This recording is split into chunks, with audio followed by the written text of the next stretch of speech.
Priya avait toujours été tout ce que je n'étais pas. À 28 ans, elle était l'enfant prodige qui avait suivi toutes les règles, répondu à toutes les attentes et surpassé tous les objectifs fixés par nos parents immigrés, un MBA de Wharton, consultante chez McKinsey, mariée à un autre consultant nommé David qui ressemblait à un modèle sorti d'une publicité LinkedIn. Moi, j'étais la déception de la famille. À 26 ans, j'avais abandonné l'université, pas de travail en entreprise, pas de perspective de mariage qui répondait aux standards de mes parents. J'avais quitté Stanford après 2 ans pour poursuivre ce que maman appelait ses bêtises informatiques et que papa qualifiait de phase d'achat. Ce qu'il savait de ma vie tenait en un tweet. Je travaillais de chez moi sur quelque chose en lien avec les sites web. Je vivais dans un petit appartement à Auckland. Je conduisais une Honda Civic de 10 ans qui avait connu des jours meilleurs. Ce qu'ils ignoraient, c'est que leur déception avait construit quelque chose qu'ils ne pouvaient même pas concevoir. J'avais commencé en 3e année à Stanford. J'étudiais l'informatique, mais les cours me semblaient lents, dépassés. Pendant que mes camarades apprenaient en la théorie, je construisais déjà des applications réelles, en résolvant des problèmes concrets pour des petites entreprises qui ne pouvaient pas se payer des solutions d'entreprise. J'ai commencé à faire du freelance, des sites web simples au début, puis des plateformes e-commerce plus complexes. Le bouche à oreille s'est répandu discrètement dans le réseau underground de Silicon Valley, parmi les startups et les entrepreneurs qui avaient besoin d'expertise technique mais ne pouvaient pas payer des salaires de développeurs. Au moment où j'ai quitté Stanford, je gagnais plus que la plupart des diplômés à 24 ans. J'avais monté une société de conseil spécialisée dans les plateformes de services clients, alimentée par l'IA. À 25 ans, j'avais vendu cette entreprise à un géant de la tech pour un montant qui avait fait écarquiller les yeux de mon avocat. L'argent reposait tranquillement sur des comptes d'investissement pendant que je construisais la suivante. Et la suivante encore. 3 sorties réussies en 4 ans, chacune plus importante que la précédente. Ma fortune nette actuelle avoisinait les 10. 2 millions d'euros. Mais je vivais simplement, un appartement modeste, une voiture fiable, des vêtements confortables. J'avais grandi en voyant l'argent déchirer les familles et je préférais rester sous les radars. Que les gens pensent ce qu'ils veulent, je savais ce que j'avais construit. La famille n'en savait rien. Ils voyaient la Honda, l'adresse à Auckland, l'absence de travail en entreprise et écrivaient leur propre histoire. La fille décevante qui avait jeté son éducation aux orties pour des jeux informatiques. Priya et David venaient d'acheter une maison à Palo Alto, One. 7 millions € selon l'annonce Zillow que j'avais trouvée par hasard. 4 chambres, 3 salles de bain. Parfait pour le style de vie de couple puissant en entreprise qu'ils s'étaient construit.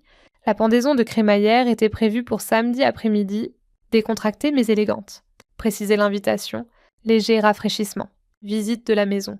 Célébration de notre nouveau chapitre. J'ai hésité à n'en pas y aller. Ces événements familiaux étaient des exercices en humiliation subtile. Regarder Priya recevoir des louanges pour des réalisations qui paraissaient impressionnantes aux yeux de ceux qui ne comprenaient pas ce que signifiait le vrai succès à Silicon Valley, mais maman avait appelé 3 fois, utilisant la culpabilité avec une précision chirurgicale. C'est important que les familles se soutiennent mutuellement, avait-elle dit. Priya a travaillé si dur pour ce moment. J'ai donc conduit jusque-là dans ma Honda, en me garant derrière une file de BMW, d'Audi et de Tesla Model S. Le genre de voiture qui signalait que vous aviez réussi dans la tech, même si vous n'étiez qu'un rouage de plus dans la machine de quelqu'un d'autre. La maison était magnifique. Mise en scène professionnelle, aménagement paysager parfait. Le genre d'endroit qui rendait bien sur les réseaux sociaux. Priya avait engagé de vrais traiteurs, de vrais fleuristes, de vrais employés pour l'événement afin que tout paraisse effortless. 40 invités se mêlèrent dans le salon, des collègues de McKinsey, des voisins, des amis de la famille, nos parents qui paraissaient fiers comme des pans, tout le monde habillé dans ce style décontracté spécifique à Silicon Valley qui coûtait plus cher que le loyer de la plupart des gens. J'étais arrivée en jeans et en pull simple, me sentant sous-habillée mais sans m'en soucier.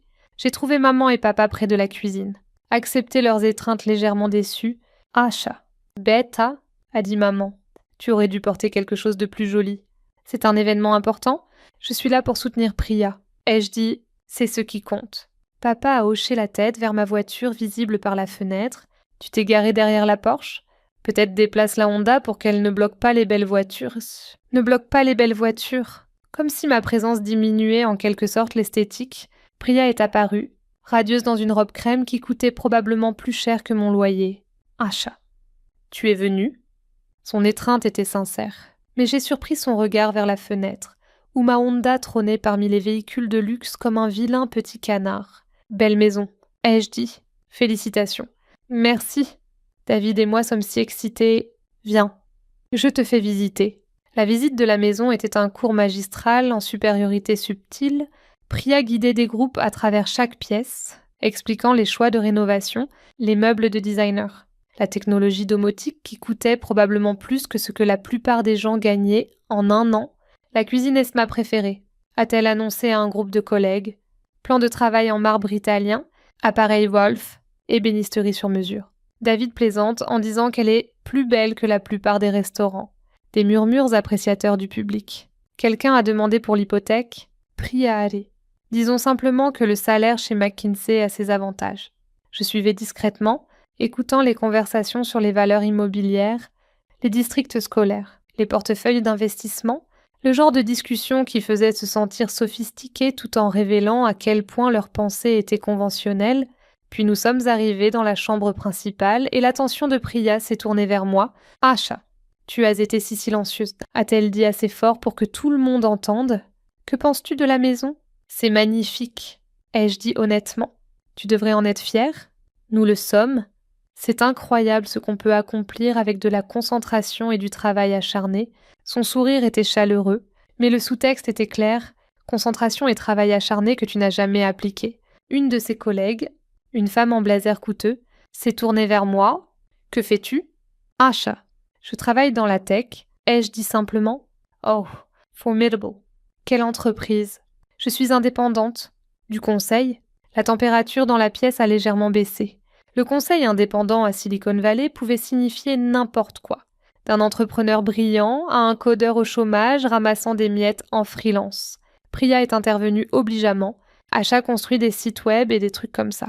Elle est très créative, construit des sites web et des trucs comme ça. Comme si j'étais une passionnée d'arts et métiers numériques. C'est sympa, a dit la femme poliment.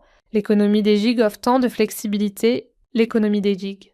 Je possédais des entreprises, j'avais des employés. Ma dernière acquisition avait été mentionnée dans TechCrunch, mais pour eux, j'étais une freelance construisant des sites WordPress pour des boulangeries locales. Nous sommes passés dans le jardin où David tenait cours sur leurs projets futurs. Lune de miel en Europe. Peut-être une seconde maison à Tao. Peut-être fonder une famille dans quelques années. La beauté du succès en entreprise. A-t-il dit. C'est la stabilité. Revenus prévisibles. Avancement de carrière. Planification à long terme. Tout le monde n'a pas ce luxe. Ses yeux ont croisé les miens à travers la terrasse.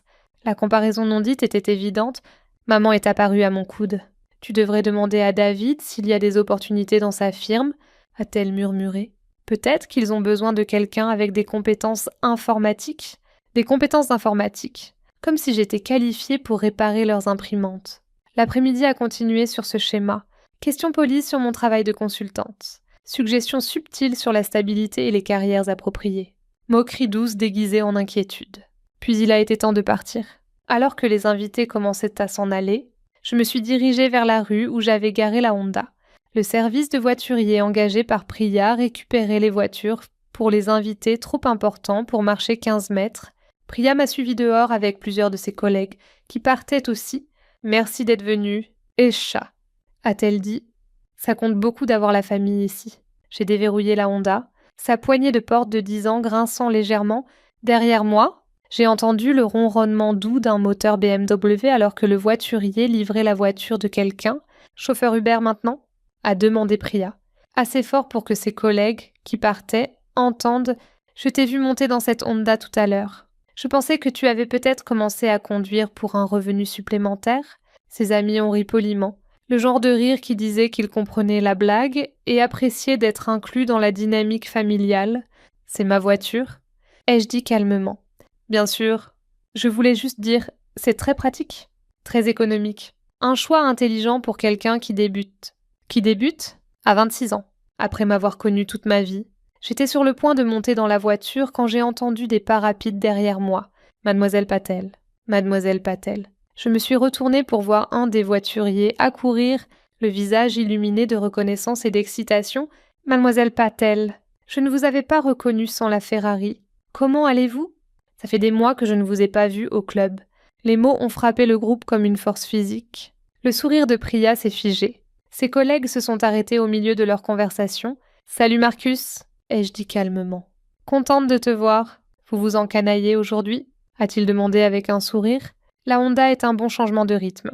Mais je dois dire que garer cette Ferrari rouge me manque. Cette voiture était une œuvre d'art. Le silence derrière moi était assourdissant. Marcus a continué. Inconscient de la tension, comment va la nouvelle Lamborghini ?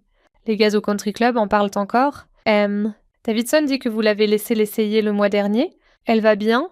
Ai-je dit doucement. Et les affaires ? J'ai entendu que vous veniez d'acheter une autre entreprise. Mon cousin travaille dans la tech. Il dit que vous devenez une vraie mogul. Je pouvais sentir le regard de Priya me brûler le dos. Je m'occupe, ai-je dit. Marcus Harry, modeste comme toujours. Bon, je dois retourner au travail. Passez le bonjour à votre chauffeur quand vous amènerez les belles voitures à nouveau. Il a trottiné vers la maison, laissant derrière lui un silence si complet que j'entendais le tic-tac de la montre de quelqu'un. Je me suis retournée lentement. Priya me fixait comme si j'avais une seconde tête. Ses collègues paraissaient tout aussi confus. « Ah, chat !» a dit Priya prudemment. De quoi parlait-il ? Marcus travaille comme voiturier au Woodside Country Club. Ai-je dit. Je le vois parfois. Le country club ? Tu es membre à Woodside ? Woodside, c'était l'argent ancien, la royauté de la tech. Le genre d'endroit où l'adhésion requérait soit une richesse générationnelle, soit le genre de succès qui faisait les gros titres. Oui. Depuis quand ? Environ 3 ans. Une de ses collègues, la femme au blazer coûteux, s'est avancée. Pardon. Mais a-t-il dit Ferrari ? Et Lamborghini ? J'ai quelques voitures, ai-je dit simplement. Quelques voitures, a répété Priya faiblement. La Honda est pour la conduite quotidienne, mieux pour se garer à Auckland.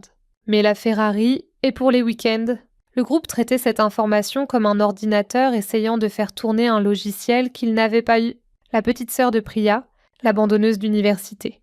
La déception familiale, possédait apparemment des supercars et appartenait à l'un des country clubs les plus exclusifs de Silicon Valley. Ah, chat, a dit Priya lentement. J'ai besoin de comprendre ce qui se passe ici. Ce qui se passe, c'est que vous avez passé l'après-midi à faire des suppositions sur ma vie basées sur une voiture et une adresse, mais tu disais que tu fais du conseil. Des sites web. J'ai dit que je travaille dans la tech. C'est vous qui avez décidé que ça signifiait des sites web ? La collègue s'est avancée à nouveau. Quel genre de travail fais-tu vraiment ? Je construis des entreprises, je développe des plateformes IA, je les vends quand elles atteignent l'échelle ? Les vends ? A murmuré Priya. 3 sorties en 4 ans, chacune plus importante que la précédente. Sorties, a dit la collègue, comme dans des acquisitions réussies. Oui ? Pour combien ? J'ai regardé Priya, puis ses amis, puis de nouveau ma sœur. La dernière était de 10. 2 millions. Le chiffre a plané dans l'air comme de la fumée, le téléphone de quelqu'un a vibré, une voiture a klaxonné quelque part dans la rue. 10. 2 millions, a répété Priya. 2 euros. Tu as vendu une entreprise pour 10. 2 millions. C'était juste la dernière. Son visage a passé par plusieurs changements de couleur. Combien, au total ? Je ne discute pas habituellement de finances lors de pendaisons de crémaillère. Ah, chat. S'il te plaît ? Combien au total ? J'ai soupiré. Environ 25. 5 millions. À peu près. Ce qui t'a suivi était le chaos. Un chaos contrôlé. Poli, mais du chaos quand même. Les collègues de Priya m'ont assailli de questions. Quelles entreprises avais-je construites ? Embauchées-elles ? Prenais-je des investisseurs ? Pouvais-je leur donner ma carte ? Priya restait figée, serrant son sac comme si c'était la seule chose solide dans un univers en mouvement. « 25 millions », se dit-elle. « 25 millions. Ce n'est pas une question d'argent. » ai-je dit. « Pas une question d'argent. » Sa voix est montée dans les aigus. « Ah, chat, tu vaux plus que notre maison. Plus que ce que David et moi gagnions combinés. En genre 5 ans. Plus que ce que vous gagnerez en 15 ans. » a corrigé obligeamment un de ses collègues. En supposant une progression standard chez McKinsey, Priya lui a lancé un regard qui aurait pu faire fondre l'acier. « Pourquoi ne nous l'as-tu pas dit ?» a-t-elle demandé. « Dis quoi ? Que tu es successful ? Riche.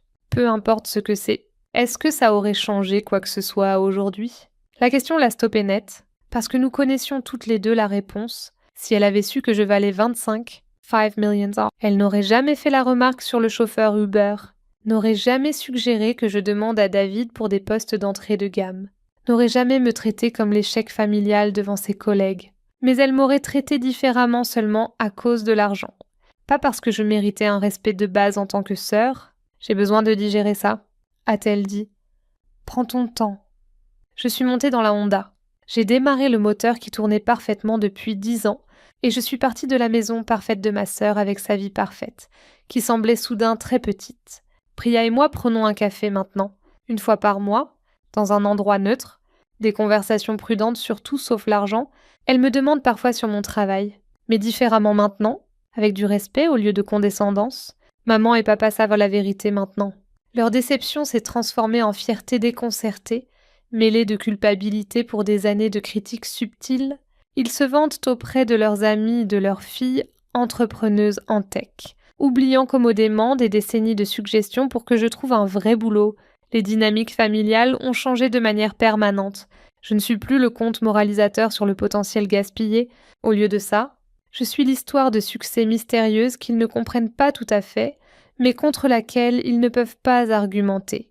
Je conduis toujours la Honda la plupart des jours. Je vis toujours dans mon appartement à Auckland. Je préfère toujours la substance au spectacle. L'argent est un outil, pas une identité. Et j'ai appris tôt que les démonstrations tape à l'œil masquent souvent des réalisations vides.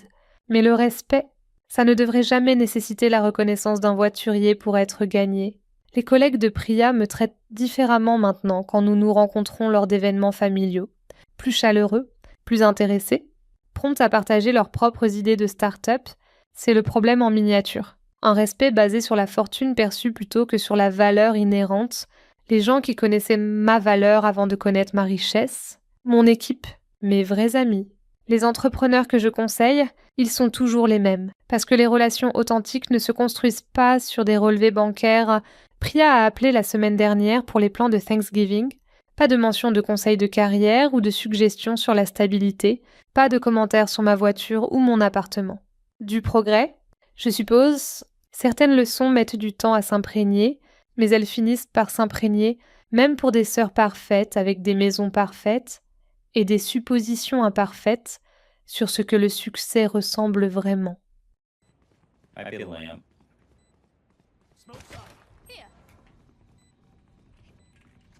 Lamp. One lamp. Am I smoke? One enemy remaining. Oh, nice. Nice. Can I get that? Yeah, you get it. Thank you. Thank you. Thank you so much, Bilbo. Oh my god. There's a ghost here. There's a ghost here. There's a ghost here. There's a ghost here. There's a ghost here. Thank you so much, Bilbo. And thank you so much for the follow. Let me see. Creature, thank you so much. Right now, I had to unfollow you because of relationship issues. Oh, don't worry. It's not the first time. Not from you. From a streamer. I remember. It's a whole thing. Wait, I think I remember. I've told you. Yeah. Wait, Creature, are you still with them? I'm now out. So there's out of one. So 3. Revealing area. Hey, you know what? They don't deserve you if they That's true. are worried about. I like actually which making high stem follows. noises. It's smoke B. Garden. Going elbow. Coming. Found them. On. Grenade out. And you? Hit 25. Neon 25. Spike down. He's out hallway. One hallway. Oh, And 2. Spike's there. I was gonna wrap around do we to have Spike? oh, I guess so. I was gonna wrap around to elbow.